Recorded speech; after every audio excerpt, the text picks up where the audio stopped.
Baik, Baik, Bu. Bu. Alhamdulillah baik ya. Jadi sebelum mulai pelajaran, ada baiknya kita mulai dengan berdoa dulu ya. Semoga pembelajaran kita hari ini diberi kelancaran dan kemudahan. Amin. Kiki, silakan mimpin doa. Teman-teman, sebelum memulai pelajaran, marilah kita berdoa menurut kepercayaan masing-masing. Berdoa dimulai. Selesai. Oke, Ibu absen dulu ya. Ada yang nggak masuk hari ini? Yono, Bu. Yono kenapa, Nak? Sakit, Bu. Oh sakit ya. Kita doakan ya, semoga Yono bisa cepat sembuh dan bisa belajar lagi bareng-bareng kita semua. Amin. Amin.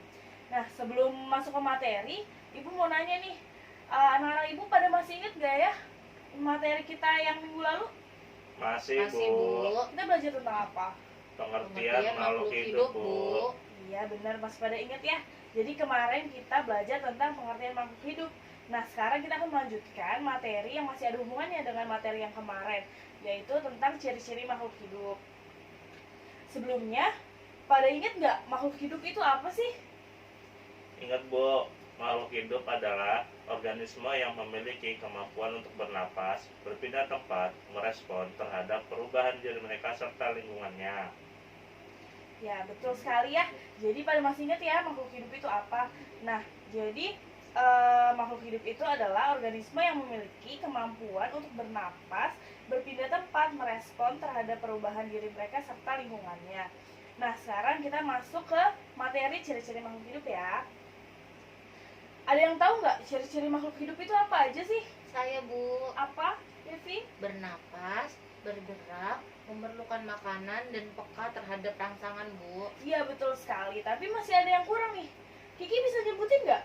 Bisa, Bu, tumbuh dan berkembang, dapat bereproduksi, adaptasi, dan ekspresi, Bu. Iya, betul sekali ya. Jadi udah pada tahu ya ciri-ciri makhluk hidup itu apa aja.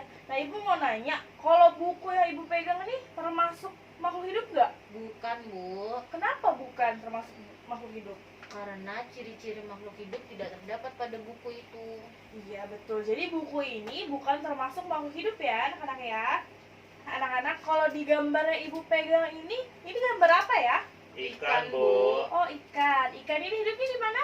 Di air, Bu. Di air. Kalau di air berarti dia bernapasnya dengan menggunakan apa ya? Ayo diingat-ingat lagi.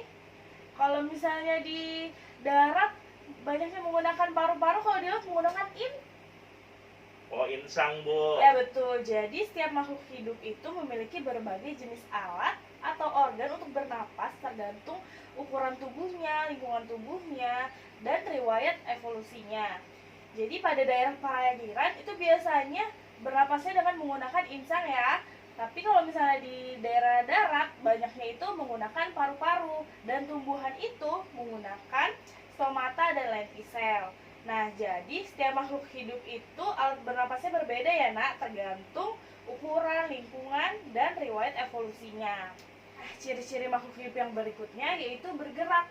Nah, bergerak itu dibedakan menjadi dua macam. Ada yang tahu nggak apa aja? Gerak aktif dan pasif, Bu. Iya, betul sekali. Kalau misalnya kucing berjalan, itu termasuk gerak aktif atau gerak pasif ya? Aktif, Bu. Oh iya, betul sekali ya. Jadi kalau kucing berjalan itu termasuk gerak aktif. Kalau misalnya daun putri malu yang terkatup, itu termasuk gerak apa, Nak? Gerak pasif, Bu. Iya, betul ya. Pinter-pinter ya. Anak ibu udah pada ngerti semua ya ternyata ya. Oke, sampai di sini mungkin ada yang mau nanya tentang materi pembelajaran kita hari ini? Nggak ada, Tidak ada, Bu. Bu. Nggak ada ya. Sepertinya ibu udah pada ngerti semua ya. Alhamdulillah ya. Jadi ibu cukupkan aja pembelajaran kita hari ini. Jangan lupa belajar lagi di rumah ya, Nak ya. Iya, Baik, Bu. Oke, ibu cukupkan. Terima kasih ya. Assalamualaikum warahmatullahi wabarakatuh. Waalaikumsalam warahmatullahi wabarakatuh.